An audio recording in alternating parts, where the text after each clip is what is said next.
Hello friends, welcome to the channel. कैसी चल रही है आप सबके एग्जाम्स की प्रिपरेशन? अब तो सीयूईटी एग्जाम की डेट भी आ चुकी है, तो अब तो बस आप जुट जाइए अपनी प्रिपरेशंस में। 19th वीडियो आज कवर करेंगे हम। एमएच एब्राहम्स की बुक की इंपॉर्टेंट टर्म्स कवर कर रहे हैं। ट्रांसेंडेंटलिज्म, यूनिटी, सिनेस्थेसिया, ऐसे बहुत से टर्म्स आज हमारे कवर होंगी।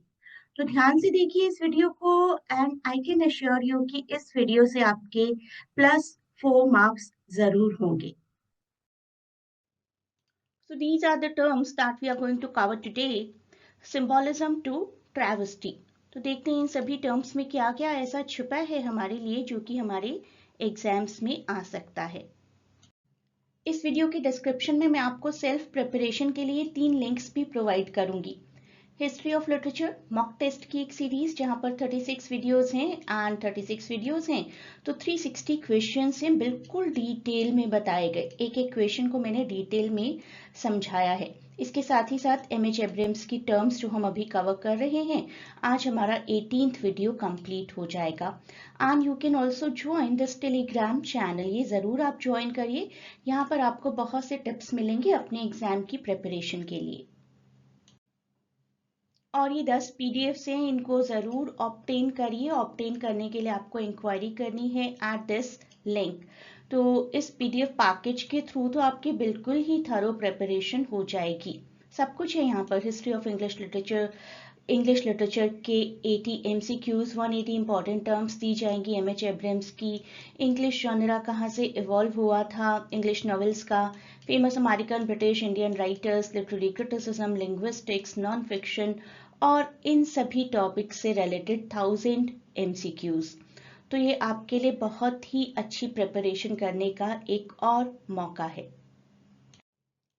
आप इस चैनल को भी ज्वाइन कर सकते हैं, यहाँ पर भी आपको कुछ टिप्स रेगुलर मिलती रहेंगी। ये लिंक भी मैं आपको डिस्क्रिप्शन में प्रोवाइड कर दूंगी। सिंबोलिज्म की बात करते हैं सबसे पहले, और लास्ट में वीडियो के एंड में कुछ एमसीक्यूज भी होंगे, तो पूरे वीडियो को ध्यान से देखिए। एमसीक्यू करते हुए आपकी प्रैक्टिस हो जाएगी। सिंबोलिज्म एक ऑब्जेक्ट, एक इवेंट, एक कैरेक्टर और anything that represents a deeper meaning. जैसे कि टू किल अ मॉकिंग बर्ड में मॉकिंग बर्ड अपने आप में, टाइटल अपने आप में इनोसेंस का सिंबोलिज्म है, इनोसेंस को रिप्रेजेंट करता है। ग्रेट गैट्सबी आप सभी ने पढ़ा होगा, 1925 का बहुत ही खूबसूरत नॉवल है फिट्जजेराल्ड जी का। ग्रीन लाइट को गैट्सबी हमेशा देखते रहते हैं, जो कि एक रिप्रेजेंटेशन है अमेरिकन ड्रीम का, गैट्सबी के अनअटेनेबल ड्रीम्स का। लॉर्ड ऑफ द फ्लाइज, जिसमें कुछ बॉयज एक आइलैंड पर आ जाते हैं और उसके बाद जो सबसे पहली चीज उन्हें मिलती है दैट इज अ कॉन्च, अ शंख। एक शंख जो कि सिंबलाइज करता है कि किस तरीके से अब उनके हाथ में पावर आ गई है और उनको लॉ और ऑर्डर को मैनेज करना है। तो वो शंख जो था वो रिप्रेजेंटेशन था लॉ, ऑर्डर और पावर का। तो देखिए लाइफ की ये कुछ छोटी छोटी चीजें, एक गुलाब का फूल, ऑटम का सीजन, स्प्रिंग का सीजन, एक बर्ड, पानी, या किसी ने हमें कुछ गिफ्ट किया है, उसको देखकर हमें उस इंसान की याद आती है, उसके बारे में सोचते हैं, वो भी तो अपने आप में एक सिंबोलिज्म है। सिनेक्डॉकी, सिनेक्डॉकी एक ऐसा लिटरेरी डिवाइस जिसमें होल को रिप्रेजेंट करने के लिए पार्ट का, या पार्ट को रिप्रेजेंट करने के लिए होल का इस्तेमाल किया जाता है।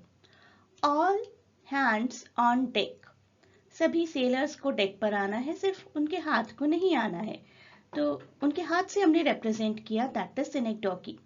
Land me your ears, ears attention को रिप्रेजेंट कर रहा है, पूरा इंसान ही प्रेजेंट होगा ना, सिर्फ इंसान के कान नहीं होंगे।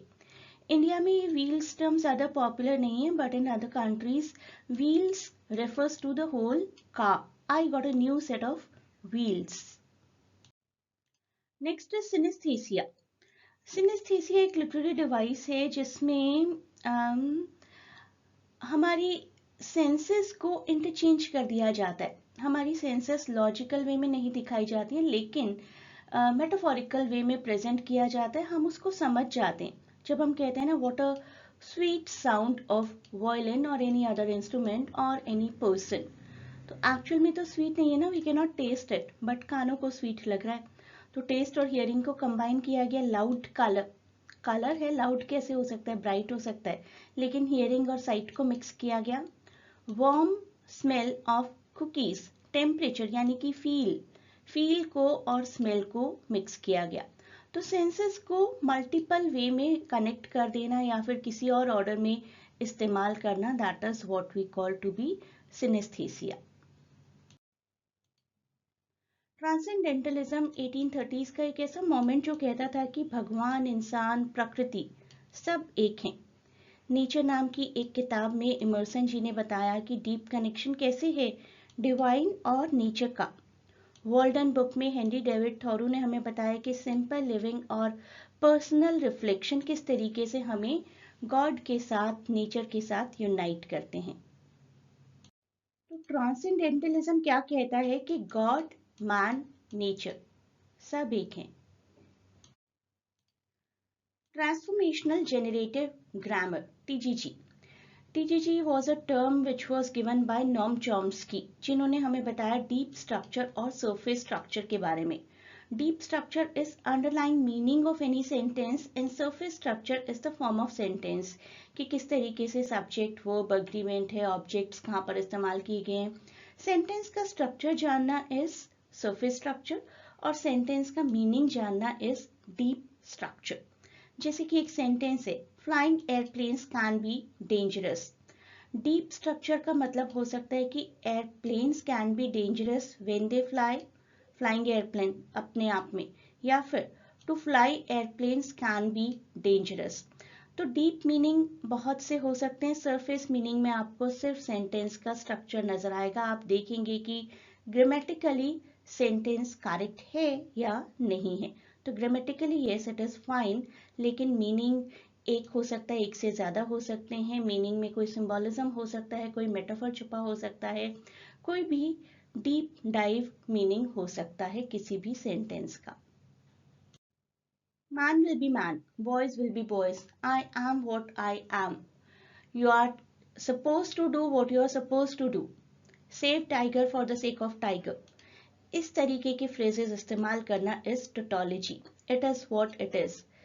सेम आइडिया को दो या इवन दो से ज्यादा बार भी रिपीट करना एक ही सेंटेंस में एम्फेसाइज करने के लिए, that is tautology. And pluralism, unnecessary extra words को इस्तेमाल करना। Free gift, gift is free, free लगाने की जरूरत क्या है। I saw it, I saw it एक सेंटेंस है अपने आप में, बट व्हेन आई से I saw it with my own eyes, आंखों से ही देखा होगा ऑफ कोर्स, लेकिन हम और ज्यादा एम्फेसाइज करने के लिए एडिशनल अननेसेसरी वर्ड्स यूज करते हैं। मैंने आपके लिए अपने हाथों से खाना बनाया है, मैंने आपके लिए खाना बनाया है was okay, complete in itself, लेकिन अपने हाथों से खाना बनाया है और एम्फेसाइज करने के लिए। तो रिडंडेंसी होती है अननेसेसरी एक्स्ट्रा वर्ड्स की, और यहाँ पर टोटोलॉजी में सेम आइडिया को ही दो बार बताया जाता है। अब बात करेंगे थ्री यूनिटीज की। Three unities classic drama unities हैं since the time of Aristotle, unity of action, time and place. एक जो भी प्ले होता है उसमें एक सेंट्रलाइज्ड एक्शन होना चाहिए, विद इन 24 आवर्स के इवेंट्स होने चाहिए और एक सेम प्लेस की सेटिंग होनी चाहिए। जैसे कि एडिपस है, with in a single day सारी इवेंट्स टेक प्लेस करती हैं, ऑल्दो हमें फ्लैशबैक्स के थ्रू काफी कुछ जानने को मिलता है, कोरस के कॉन्वर्सेशन के थ्रू पास्ट के बारे में बहुत कुछ जानने को मिलता है, लेकिन प्लेस एक ही है, सिंगल डे है, पूरे एक्शंस सेंट्रलाइज्ड हैं towards the acts of the king Oedipus.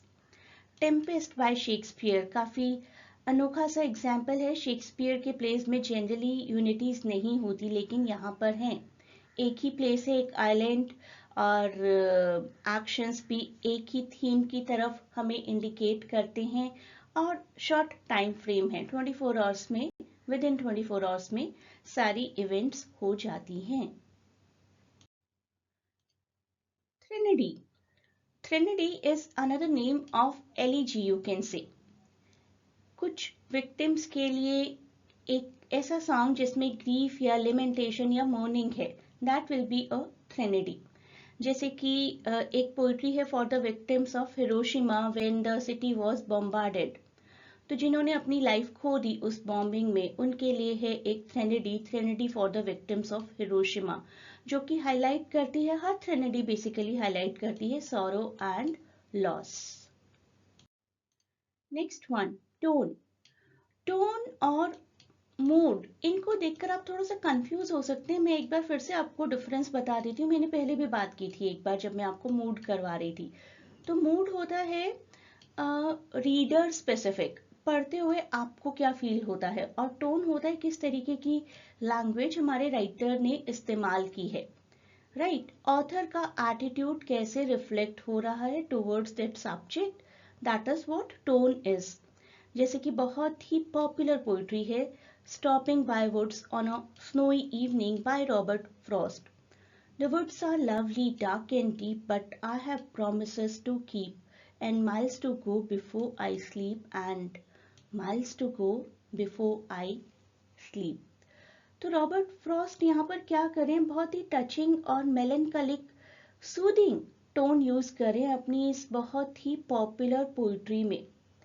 Speaker को ऐसा लग रहा है कि आसपास का एनवायरनमेंट बहुत ही कूल है, बहुत ही काम है, एंड उनको अपने गोल्स की तरफ बढ़ना है। इस एनवायरनमेंट से उनको रुकना नहीं है इम्प्रेस होकर, राइट। सब कुछ खूबसूरत है आसपास का, ऐसा लग रहा है कि यहाँ पर रेस्ट करें, लेकिन लाइफ में और भी बहुत से काम हैं।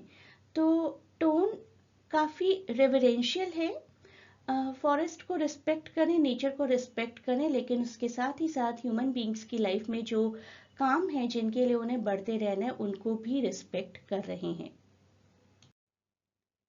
आप में से जो बर्लेस्क जानते हैं वो ट्रेविस्टी को बहुत अच्छे से समझ जाएंगे। Travesty is an umbrella term for burlesque itself. Burlesque में हम क्या करते हैं, मॉक करते हैं किसी सीरियस इशू को। ट्रेविस्टी थोड़ी सी वाइड टर्म है, जैसे कि रिप ऑफ द लॉक है बाय अलेक्जेंडर पोप, एक बहुत ही छोटे से इवेंट को बड़ा एपिक बना दिया जाता है। Modest proposal by Jonathan Swift, जिसमें सटायर किया जाता है British exploitation of the Irish और पॉपुलेशन कंट्रोल जिसकी तरफ कोई ध्यान ही नहीं दे रहा है, उसके लिए एक मॉडेस्ट प्रपोजल आयरॉनिकल फॉर्म में प्रोवाइड किया जाता है bye Jonathan Swift.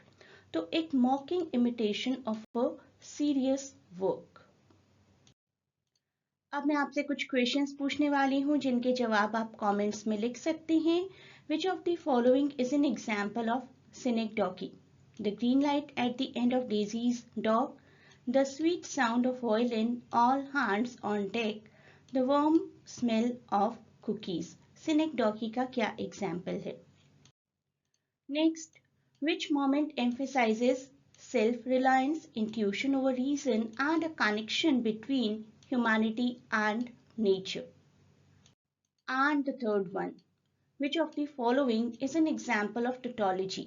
I heard it with my own ears, I know that I know, final conclusion, or the round circle. आज की वीडियो में डिस्कस किए गए किसी भी कंसेप्ट में अगर आपको कोई डाउट है, कोई ट्रबल है, you can mention in comments and you may join the live session for all of these mentioned courses: CUET, UGC, JPSC, English literature optional for UPSC exams. इन सब कोर्सेज के लिए ऑनलाइन क्लासेस अवेलेबल हैं along with the coaching for IGNOU Masters English.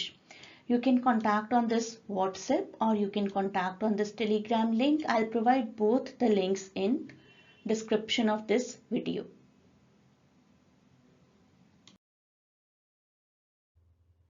CUET PG exam आने ही वाला है। देखिए देखते ही देखते 13 मार्च आ जाएगा and you do not know कि आपका पर्टिकुलर सब्जेक्ट का एग्जाम किस दिन होगा। इंग्लिश लिटरेचर कर रहे हैं तो आप ज्वाइन करिए मुझे और आपकी प्रिपरेशन बहुत अच्छी हो जाएगी, that I can assure you, अगर आप डेडिकेटेडली वो सभी टास्क कंप्लीट करते हैं जो कि मैं आपको प्रोवाइड करती जाऊंगी।